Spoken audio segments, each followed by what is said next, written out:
মুসলমান তিনজন মুসলমান মসজিদের ভিতর মারা হয়েছে, এদের সুস্পষ্ট জবাব ওরা ঠিক যেভাবে প্রশ্ন করে আমাদেরকে আমাদের স্বাধীন সার্বভৌমত্বের অভ্যন্তরীণ বিষয় নিয়ে বলে, আমাদের সরকার থেকেও সেম কায়দায় তাদেরকে জবাব দেওয়া উচিত, তাদেরকে স্পষ্ট ভাষা বলে দেওয়া উচিত মুসলমানের প্রতি হামলা বন্ধ করো।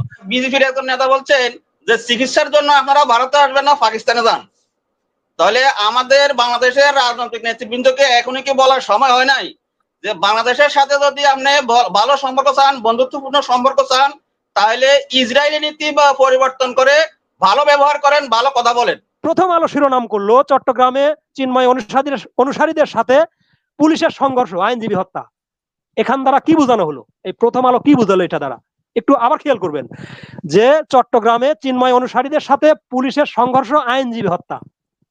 বিষয়টা এমন ভাবে দেখানো হলো যেন এই পুলিশই এই সাইফুল ইসলামকে হত্যা করেছে। যে চাটুকারিতা দেখাচ্ছে প্রথম আলো, ডেইলি স্টার, তারপরে আরো কিছু সংবাদ মাধ্যমগুলোকে দেখলাম যেভাবে নিয়ে চাটুকারিতা কিংবা মূল ঘটনাকে আড়াল করার একটা চেষ্টা করেছে। তা তো আমার মনে হচ্ছে যে 2024 এই বিপ্লবের পরে এই সংবাদপত্রগুলো কিভাবে এই ধরনের দুঃসাহস করে, এই ধরনের সাহস করে ওরা সংবাদপত্রে শিরোনাম করে। নিশ্চয়ই আমাদের দুর্বলতা। যদি আজকে 24-এর এই আন্দোলনের বা এই অর্জনের পরে যদি তাদেরকে সঠিকভাবে তাদের ডোজ বা ওষুধ দেওয়া হইতো, তাহলে হয়তো তারা বিপ্লবী চেতনা ধারণ করতো। আমরা চাই প্রত্যেকটা বাংলাদেশের ইনস্টিটিউট বলেন, প্রত্যেকটা মানুষ বলেন, আমাদের মধ্যে বিপ্লবী চেতনাটা আমরা দেখতে চাই। কারণ হচ্ছে যে 2000 লোকের রক্তের বিনিময়ে আমরা এই স্বাধীনতা অর্জন করেছি। এখন বলেন, ইন্ডিয়া হুমকি দেয়, তারপরে ইন্ডিয়ার সংবাদপত্র, চ্যানেল এই জিনিসগুলা হুমকি দামকি দিয়ে আসছে।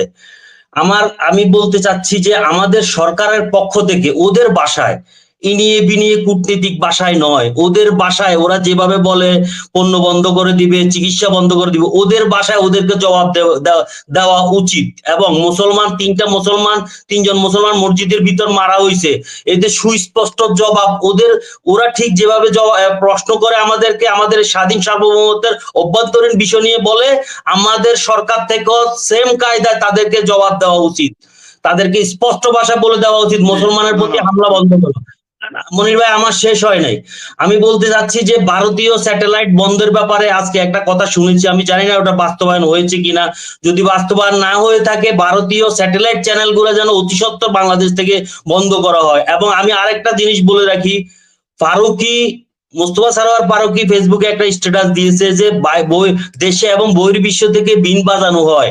আমি সারোয়ার ফারুকীকে স্পষ্ট ভাষায় বলতে চাই, এই বিন বাজিয়ে এই খুনি স্বৈরাচারী হাসিনাকে এই দেশ থেকে ত্যাগ করা হয়েছে বিদেশি বিন বাজানোর এবং দেশি বিদেশি বিনের কারণে। এখন আপনি মূল যে 24-এর চেতনা বিপ্লব, ওটা নিয়ে কাজ করেন। আপনি ইনিয়ে বিনিয়ে খোসা মারার চেষ্টা করবেন না। আপনি দেশের জন্য কিছু করেন। 24-এর পরে বিপ্লবের চেতনা কতটুকু ধারণ করেছেন সেই ব্যাপারে বলেন। আমাদের অনেক দর্শক রয়েছেন, সবাই সুযোগ দিন ভাই। আমি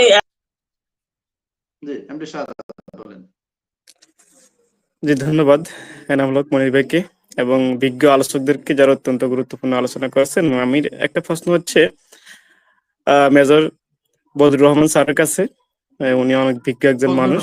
আমার জি, ফজলুর রহমান স্যারের কাছে। স্যার, আমার প্রশ্ন হচ্ছে যে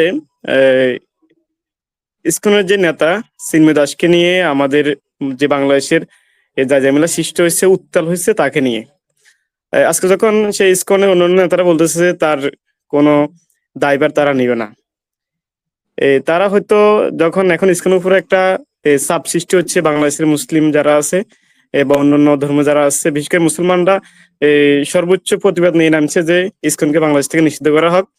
এখন আজকে তারা বলছে যে তারা চিন্ময় দাসের কোনো অপরাধের দায়ভার তারা নিবে না। এই দায়ভার না নেওয়াতে কি ইসকন কি এভাবে চলে যাবে, নাকি আমরা যে নিষেধাজ্ঞার জন্য ইসকনকে বাংলাদেশ থেকে নিষিদ্ধ করার জন্য একটা প্রতিবাদ তুলসী, ওই প্রতিবাদটা বাস্তবায়ন হবে? এই বিষয় নিয়ে একটু কথা বলবেন। ধন্যবাদ। আসসালামু আলাইকুম রহমতুল্লাহ। ধন্যবাদ মনির। ধন্যবাদ এনাম ভাই এবং বিজ্ঞ আলোচক বৃন্দ। আসসালামু আলাইকুম। ভারতের বিভিন্ন মিডিয়াতে অপপ্রচার হচ্ছে, দেখেন বলা হচ্ছে পদ্মার পাড়ে শিবচরে হিন্দুদের বাড়িঘরে আগুন, লুটপাট এবং হিন্দু শূন্য বাংলাদেশ। আবার বিজেপির একজন নেতা বলছেন যে চিকিৎসার জন্য আপনারা ভারতে আসবেন না, পাকিস্তানে যান। তাহলে আমাদের বাংলাদেশের রাজনৈতিক নেতৃবৃন্দকে এখনই কি বলার সময় হয় নাই যে বাংলাদেশের সাথে যদি আপনি ভালো সম্পর্ক চান, বন্ধুত্বপূর্ণ সম্পর্ক চান, তাহলে ইসরায়েলি নীতি বা পরিবর্তন করে ভালো ব্যবহার করেন, ভালো কথা বলেন। আমাদের দেশে এক সময় ছাত্রলীগ, যুবলীগ, আওয়ামী লীগের প্রশংসা করতে করতে তারা মুখ দিয়ে ফেনা বের করে ফেলেছেন। এখন ওনারা কোথায়? এখন ওনারা কেন কোথাও এদের বিরুদ্ধে কথা বলতেছেন না? ছাত্রলীগ, যুবলীগ এখন সনাতন এবং ইসকন লীগের মিছিল মিটিং এ তাদেরকে পাওয়া যায়। এরা কি ধর্ম পরিবর্তন করে এখন সনাতন ধর্ম হয়ে গেছে, ইসকন ধর্ম হয়ে গেছে? তাহলে এদের তো মনে হচ্ছে এখন, আমার মনে হচ্ছে এদের তো জন্মের তো ঠিক নাই। যারা দেশের বিপক্ষে কাজ করে, মানুষ খুন করে, কোনো অনুশোচনা নাই, কোনো বেদনা নাই, মানুষের অহরহ এরা ক্ষতি করতেছে, তাহলে এরা কিসের বাংলাদেশের বন্ধু? এদেরকে নব্য রাজাকার হিসেবে ঘোষণা করা হোক এবং সারা বাংলাদেশে এদেরকে বয়কট করার জন্য ক্যাম্পেইন চালানো হোক।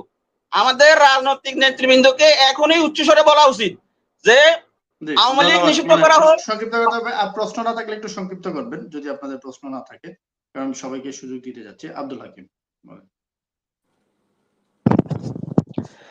সম্মানিত সঞ্চালক মনির ভাই এবং আপনার বিজ্ঞ আলোচক বৃন্দ, আসসালামু আলাইকুম। মনির ভাই বলছিলেন যে ইসকনের বক্তারা বলেছে যে চিন্ময় দাসের দায়িত্ব নেবে না, এটা কখন বললো? ইসকনের সাধারণ সম্পাদক বলেছে, যখন তাদের বক্তারা নয়, সাধারণ সম্পাদক। হ্যাঁ, এটা হ্যাঁ সাধারণ সম্পাদক কয়েকজন ছিল।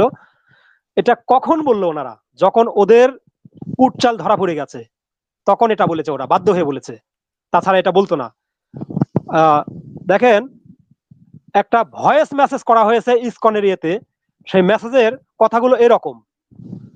সে ভয়েসে বলা হয়েছে যে চিন্ময়কে গ্রেপ্তার, এটা একটা ইচ্ছাকৃত গ্রেপ্তার এবং ইচ্ছা করে তাকে গ্রেপ্তার করানো হয়েছে। কারণ তার আগে একটু বলি, এই রাষ্ট্রদ্রোহের মামলা করেছিল বিএনপির একজন নেতা, বিএনপি তাকে বহিষ্কার করেছে। সেই একই মামলায় আবার এই চিন্ময় দাসকে গ্রেপ্তার করা হলো। আমার কাছে কেন যেন মনে হয় সরকারের কেউ কেউ এর সাথে যুক্ত থাকতে পারে। দেখেন, সেই ভয়েস মেসেজে বলা হয়েছে যে, ভয়েস রেকর্ডে বলা হয়েছে যে আপনারা দুটো ব্যাপারে একটু সহযোগিতা করুন আমাদেরকে। মেসেজটাতে এইভাবে, দুটো ব্যাপারে একটু সহযোগিতা করুন। সেটা হচ্ছে, এক, চিন্ময় প্রভুর গ্রেপ্তারের ব্যাপারে আপনারা 10-12 হাজার লোককে জোগাড় করুন, প্রয়োজনে একটু সময় নিন, একটু সময় নিয়ে করুন। তারপরে বলেছে যে বিশেষ করে আন্তর্জাতিক মিডিয়া এবং বিশেষ করে ভারতীয় মিডিয়া এদিকে নজর রাখবে। এই মেসেজে এটা বলা হয়েছে, এদিকে নজর থাকবে।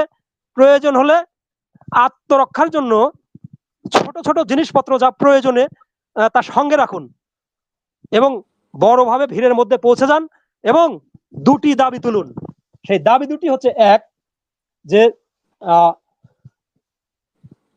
অবিলম্বে চিন্ময় প্রভুর মুক্তি দিতে হবে, আর দ্বিতীয়ত বাংলাদেশ সরকারের, অন্তর্বর্তী সরকারের প্রধানকে হিন্দু সম্প্রদায়ের কাছে মাপ চাইতে হবে। এটার জন্য জোর দাবি তুলতে হবে।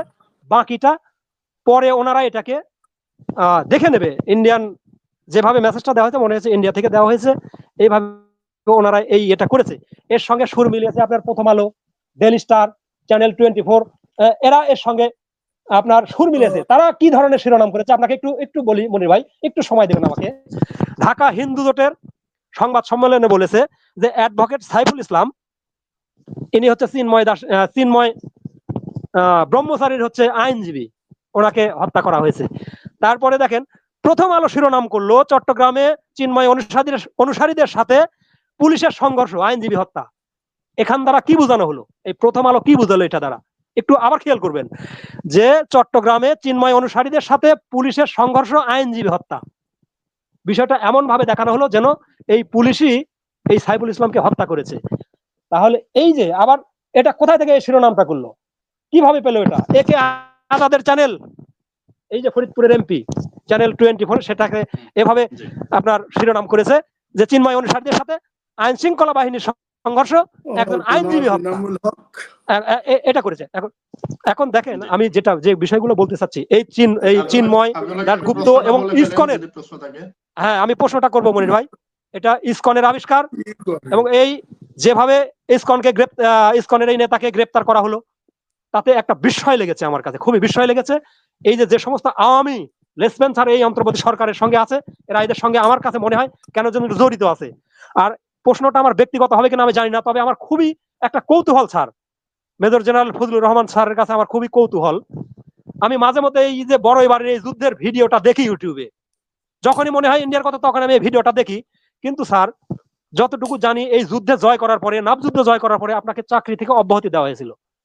আসলে এটা কেন, কি কারণ, এর পিছনে কারণ কি ছিল, একটু আপনি ক্লিয়ার করবেন। এখন প্রশ্নটা ব্যক্তিগত হলে কিনা আমি জানি না, এটা আমি অনেক মোসা সাদিকের কাছে জানতে বিভিন্ন চাচ্ছি। টক শো তো ক্লিয়ার করেছেন, বিষয়টা নিয়ে অনেক হ্যাঁ, বলেছেন। আমি শুনি নাই, আমি ওই রকম ভাবে শুনি নাই। ধন্যবাদ আপনাকে। আব্দুল্লাহ মামুন। জি, আসসালামু আলাইকুম। আর কত দর্শক আছে আপনার? আর দর্শক আমার আমাদের প্রশ্ন অনেক হলো যে দুজনকে হারে সুযোগ দেওয়ার চেষ্টা আমাদেরকে করব। আমাদেরকে বসিয়ে রেখে কি লাভ আপনার?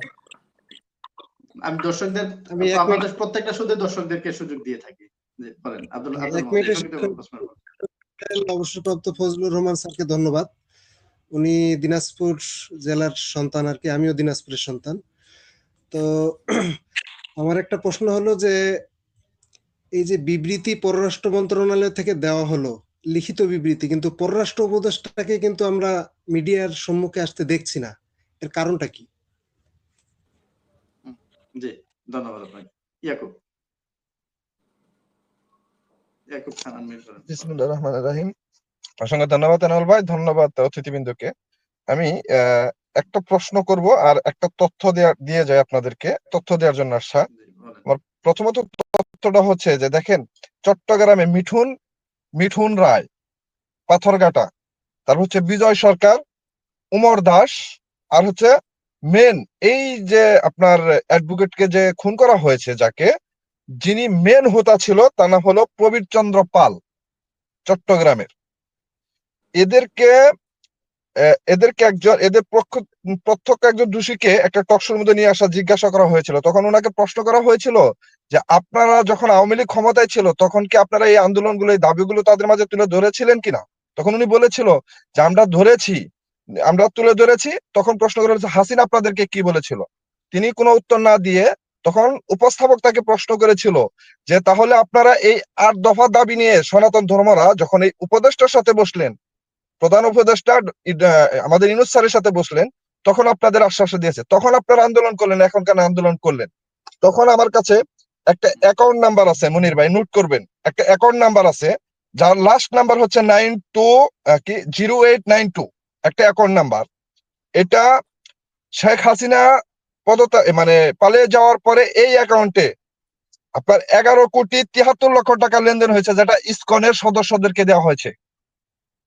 তার মেন রিসিভ দাতা হচ্ছে আপনার এখান থেকে রিসিভ যিনি করেছেন সেটা ইসকনের যাকে গ্রেপ্তার করা হয়েছে বা ওনার ডান হাত, এক্স্যাক্টলি ওনার নামটা আমার স্মরণ নাই।